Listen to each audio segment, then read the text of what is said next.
Welcome to the next video in the Real Analysis video series, and in this video we are finishing this exercise, and I think we are finishing Chapter 2, Section 1, and so we should be moving on to Chapter 2, Section 2 in the next video.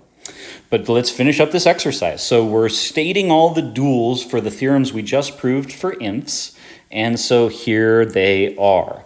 If x is a subset of y, then inf y is less than or equal to inf x, right? So this not only switches from sup to inf, but also switches the direction, like which, is x on the left or on the right. So, by the way, I guess it occurs to me that the proof is so fast for this one, given that we already know this thing about sups and infs, that I might as well go ahead and say, we already know this. And so if you just multiply by -1 throughout, then you get negative sup of x greater than or equal to negative sup y. But you also then can push the negative in and get inf negative x.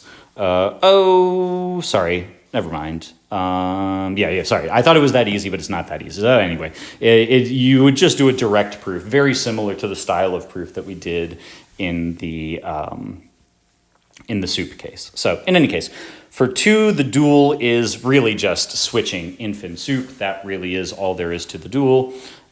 In the inf case, it is very similar, right? You just switch, and I got a typo here. That should be inf. Okay. No, that's not a typo. That's the negative case where things switch. Okay, cool.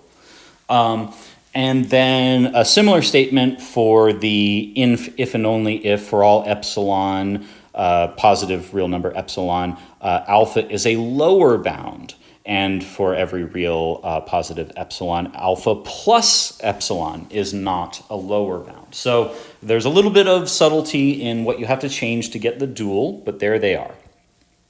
Okay, here's the proof of the GLB property, which is the dual of the least upper bound property. And so we're going to say, the statement of the dual is that for every non-empty set bounded below, the least upper bound exists, the inf exists.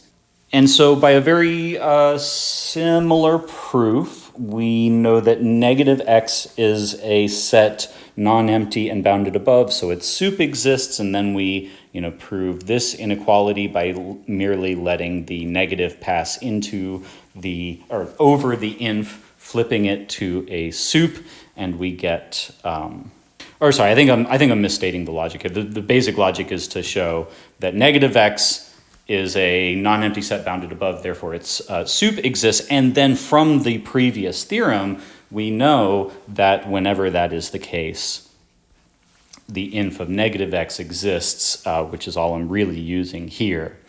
So there's the proof. Okay, and so in the next video, we'll start on the next section.